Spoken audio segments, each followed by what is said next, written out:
Hello and welcome to another episode of Unpacked. For me, the NZXT H440 was a really dope case when it first came out, but I was never really a big fan of white cases.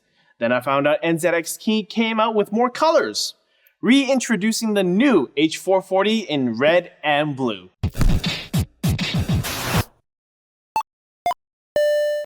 First off, I would like to say that there is a black and green and a black and orange version as well for the H440, but unfortunately at the time of filming I could not get my grubby hands on them.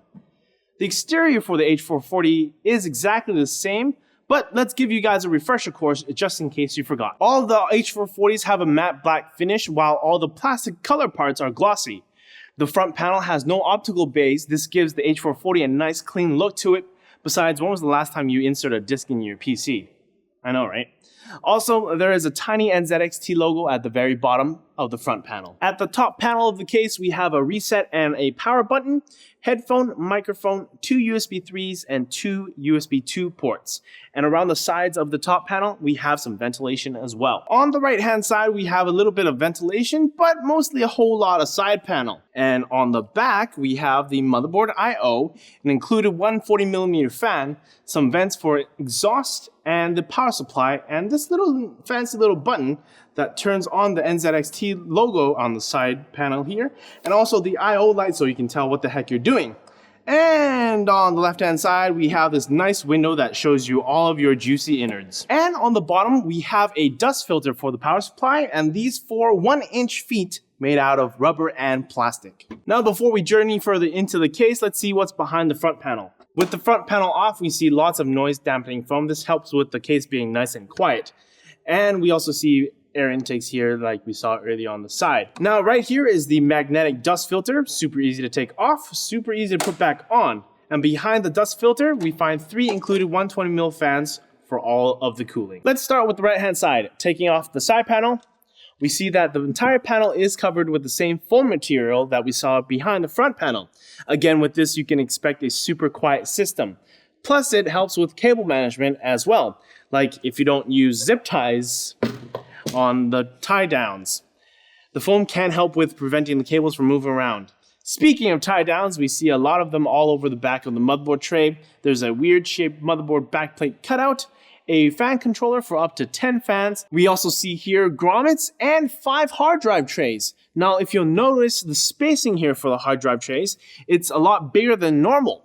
This is so that not only are you getting efficient cooling from the front 3 fans over your hard drives, you're also getting better airflow through the case as well. Now, say you want to remove all the drive trays so you can install a radiator of your choice.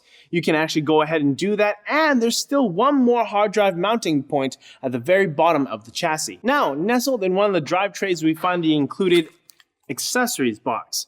This includes screws of all kinds to help you on your way with your build, an NZXT badge, a motherboard standoff nut driver, a whole lot of zip ties, not 1 or 2, not even 10, but 20 zip ties. Thank you, NZXT. Most case manufacturers include 3 or 4 zip ties, and those aren't enough. Let's be real, that's not smart. And finally, we have a small brochure of NZXT products. And here you'll notice a huge space for stuffing unused cables for any power supply. Speaking of power supplies though, we did have a tougher time trying to manage all the cables, but a little bit more on that a little later. And before we take off the final panel, obviously we gotta peel off the plastic. Oh yeah. There's another piece inside. I'm gonna get that off camera. Don't worry about that.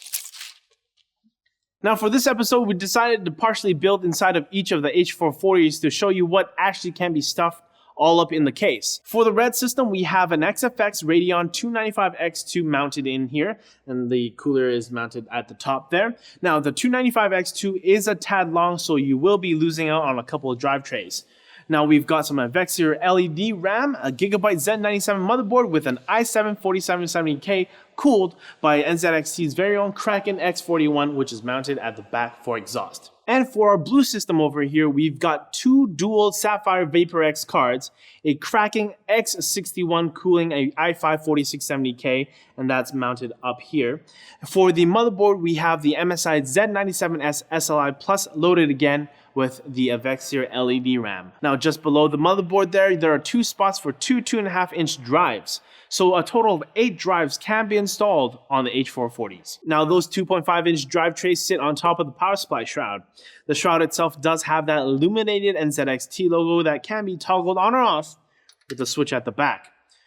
The shroud, however, did give us a bit of trouble with modular power supplies. Why? Well, because at first when we installed the power supply with any of the cables attached, we found that the modular cables were hard to reach with the shroud in place. So what we ended up doing was attaching the necessary cables first, then we slotted in the power supply. It made our lives a whole lot easier. That's just a tip for those of you looking to buy this case. It's not a real big deal breaker though. So in conclusion, the H440 is probably one of the cleaner cases I've seen in a while. With the dampening foam, the H440 is quiet. With no 5.25-inch base, the overall look is a lot cleaner. There's lots of cable management space, and the spaced out drive trays allow for better cooling for the hard drives, and there's a lot of radiator spacing as well. However, there are a couple of cons.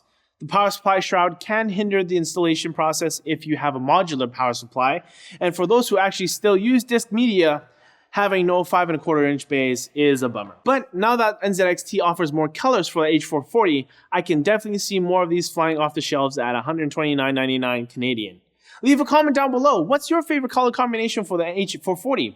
Would you like to see a different color combination they don't offer? And as always, don't forget to like and subscribe for more videos like this from NCIX, and don't forget to share the video. We'll see you later.